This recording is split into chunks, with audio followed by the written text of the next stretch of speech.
Hello, you lovely people. Just showing you that. Anyway, getting or being financially wiped out in the Philippines, or being financially wiped out anywhere. But we'll talk about the Philippines and how it does happen and can happen.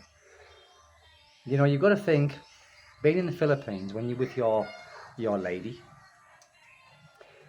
um, like I've said before, you get caught up in the moment. And believe me, people, and not all, because fortunately, most Filipinos that I know are kind-hearted people. But that doesn't stop um, opportunists, Filipinos, from wiping you out. And it's normally through bad business ideas, because the business ideas that a lot of Filipinos have here is things like pigs, um, sari-sari stores, and things like this. And also farming, believe it or not, farming can financially wipe you out. And I remember going back when I was on my tourist visa, and I used to go and renew my visa every 2 months. I believe I was renewing it. I think then I was doing it every month. I can't quite remember, but anyway. And there was this guy that I used to see in there occasionally because he was doing the same thing. And this particular time we got talking, and he said to me, you know, why was I over here? You know, am I married and that? Well, at the time, I wasn't married, but I told him like about my wife or girlfriend at the time, and I told him like about my story where I was uh, scammed and wiped out of a lot of money, and he was farming, and or what? Not how I said was farming, because his then girlfriend um, convinced him to buy this arable land, agricultural land, and grow bananas. Well, he did that, and of course, every year is different. You know, you can invest a lot of money in farming, and you might not have a crop, or the crops will be poor for that year, so you might lose a lot of money. Anyway, he did. He lost a lot of money, and the land that they bought, or what he bought, was supposedly land that was legally purchased because he was through his girlfriend or his wife. I don't know if they were married, but let's just say his partner's relations. And again, it's a typical thing that happens here, whereas you buy land and it normally belongs to your partner's relations or friends, or friend of your partner said, yes, I've got land, and you part with your hard-earned money, only to find out later down the line that it didn't belong to them to sell you in the beginning. And that can financially wipe out a lot of people, because a lot of foreigners come here and they want to buy a big bit of land, like a hectare or 2 hectares, and it can run into the millions depending where you are, and also depending on how much it is for a square meter. So this is how a lot of foreigners get financially wiped out. And it's not just the scamming, I mean the physical scamming, but your Filipinous family can financially wipe you out. And not just financially, but emotionally and physically wipe you out, because you get tired of it. You get tired of the wanting. And now, knowing what I know now, and any advice that I would give to a foreigner coming to the Philippines and you meet the family for the first time is, don't even start to give money in the beginning. Because if you do, and I apologize for the roosters, if you do, it won't stop. It won't stop. and they won't remember the good times when you was giving them money. They will only see the side when you decide enough is enough and you stop doing it. And that's when the problems will start. Now, to eradicate all of that is not to do it from the very start. Don't do it from the very start. You know, don't let them know, if you have got money. Just kind of make it clear that you've only got enough for you and your family here. And you know, you've got to be adamant on that. You know, you've got to be, you know, you've got to make that quite clear, because there will be persistency in asking you. Okay, not all families, thank heavens. I know from the comments that I've had in previous videos, some of you guys have got great in-laws where they don't ask you for anything, and that is fantastic, absolutely fantastic. But I think that is far few and in between. And it's not just from me, it's from the friends that I know here, some foreign friends, where the families do try it on. And it can financially wipe you out. It really can. And the dream can just turn into something that you think, God almighty, why did I come here? Because, you know, you haven't come here to support the family. Although people, it's kind of expected in a way, because they look at you with their daughter and they kind of expect you to pay for them as well. One of the worst things is if your wife has got siblings, brothers, I'm talking about, who don't work, because they will be persistent in asking. Maybe not through you, but through your wife, through your partner. And it can get, I mean, I'm lucky because my wife's family, they all daughters and they all working. But I don't know what goes on, because I don't get involved anymore, because I've had trouble. Not like aggressive trouble, but I've had trouble where I stopped giving them. If you want to help them out, do what I do now. You know, buy them some rice or something like that if they are broke. But as soon as you start giving money, it just doesn't stop people. It really doesn't stop.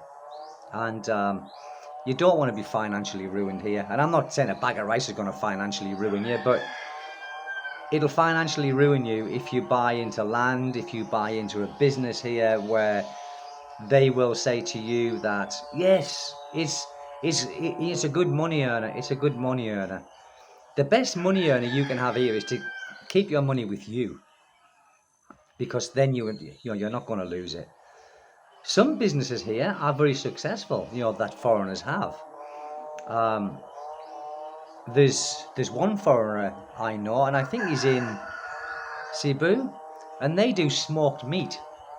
And because where I am, if I was to do that, there are not many foreigners here that will buy it. But when you get good bits of ham, like smoked ham, in your own country, you take that for granted.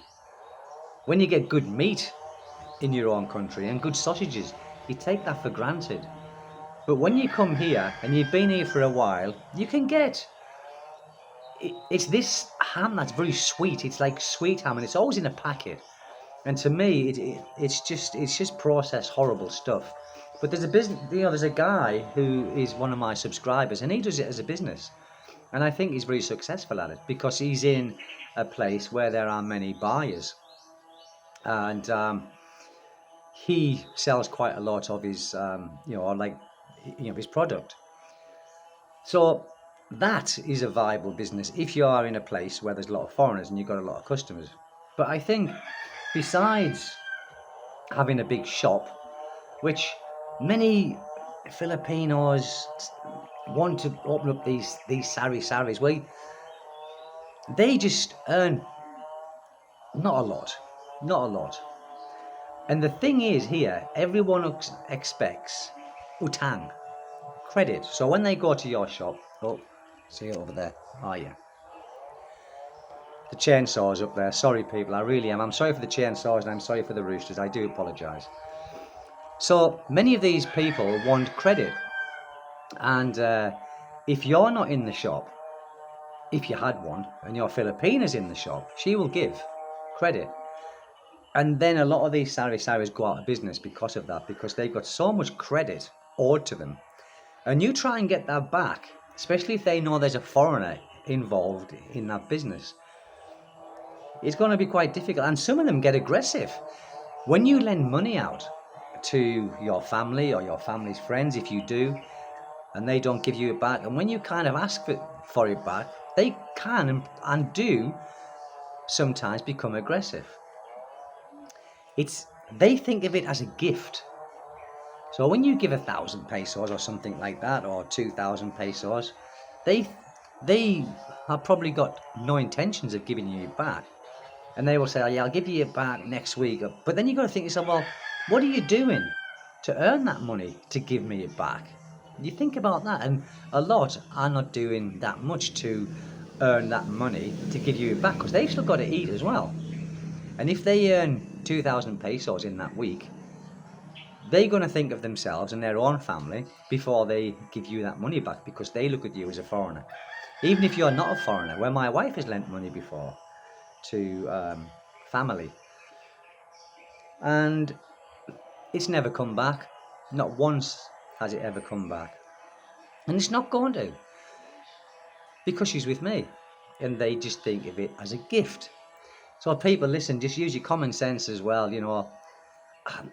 It's not just common sense, because we come here, some of us come here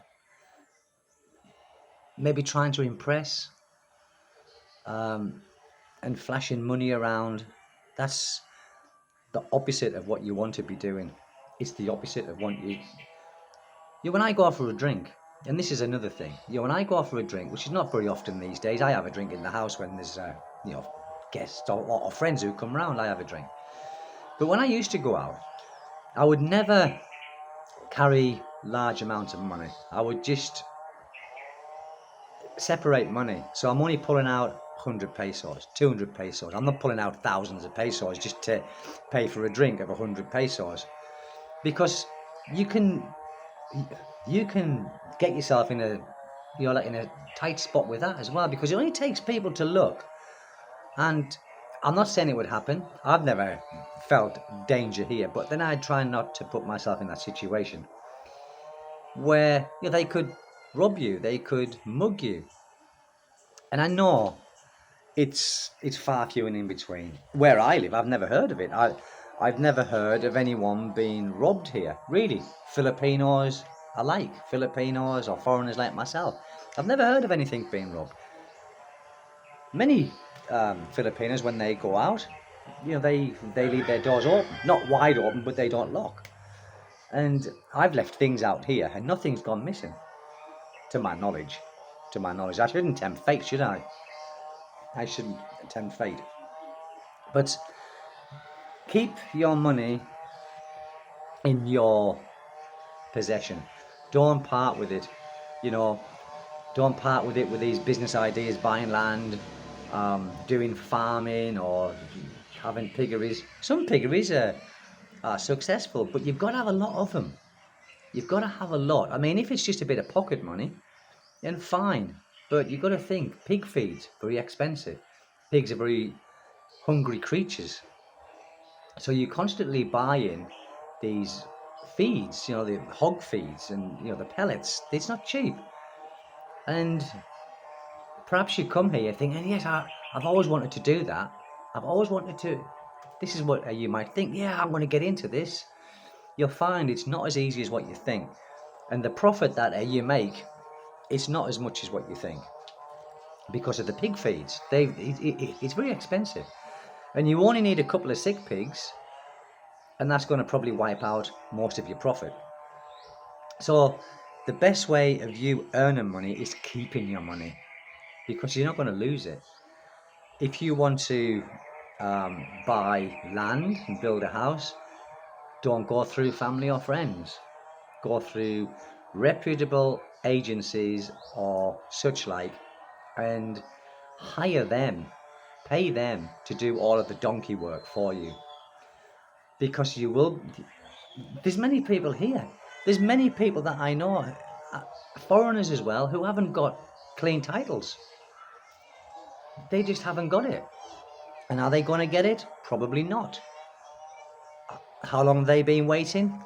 There's one person I know, he's been waiting 6 years. The process of things is slow here, people, as well. You know, when you are processing land and you're trying to get it clear, it's slow. It's like having an annulment. It's a slow process. It's not fast, and everything here costs you money. It does in every country, but here it goes on and on and on. And the big difference here is things aren't done on a timely manner. Let's just say on a timely manner. Things here can drag on and drag on, and it does. It often does. And like I say, being wiped out of your financial capacities here, it happens a lot. And then you see homeless foreigners on the street. They didn't come here homeless. They have become homeless probably through, being a victim of circumstance. And thank heavens that all Filipino families aren't the same. But there are some. And you will not get away from that. Some are opportunists, some are just professionals in what they do. Like, when I bought my house, the first house, not this, with a different lady, she was a professional at what she did. Very clever at it, very clever at convincing, come from a quite wealthy family. So it's not just the poor who would try and scam you or do scam people, it's the wealthy as well, or the people who have come from wealthy families. So it's not just segregating it off to poor families who would take your money. It's all spectrums. It's all spectrums of it. But there are many, many, many foreigners here who haven't been ripped off by families. So it doesn't happen all the time. I mean, I see things on YouTube that I've finally been scammed. Like I've finally been scammed after being here for so many years. This is, like I see this all the time, and I'm thinking, if you've been here for so many years, you know how it works here. How did you let yourself get scammed after being here for so many years? It normally happens to the green travellers who come here, like I did when I first come here. I was very green. It happened to me. But now that I know how things work to a degree, I know about land, I know about business, I know about, I'm saying I don't know how to run a business. I'm saying I know how these business scams operate. I know how this. So don't be taken in by these get rich quick business opportunities like in the Philippines. Like I said, like these pig farms where you can have a turnover in 3 months. You can sell your pigs in 3 months and make a lot of profit. If that was the case, everybody would be doing it. So just keep your money to yourself. That's the best bit of advice I can give you. Don't part with your money. The best business opportunity you have is not to get into one. Here, keep it. Keep your money safe. Don't part with it. As much as a business opportunity or a piece of land opportunity comes up and you think, wow, that's brilliant, I've got to go for that, I'd be stupid not to. No, you'd be stupid if you do, because you'll find out somewhere down the line it's not what you thought. So basically, people, that's it. I just thought I would let you know what I think, and what I've been here for over 8 years. What I can tell you, when not to get yourself scammed and lose your money, because there are homeless people here. They didn't come over here homeless, did they? They come over here with a dream, and now look at them, overstaying the visas, no money, no nothing, no apartments, waiting to try and get home. So people, I'm going to give you a little last look at this, and thank you for taking the time, my little Jackie. He's a great little dog, this one. He's had his shot for rabies and everything, but thank you, people. Take good care whatever you're doing. Thank you so much.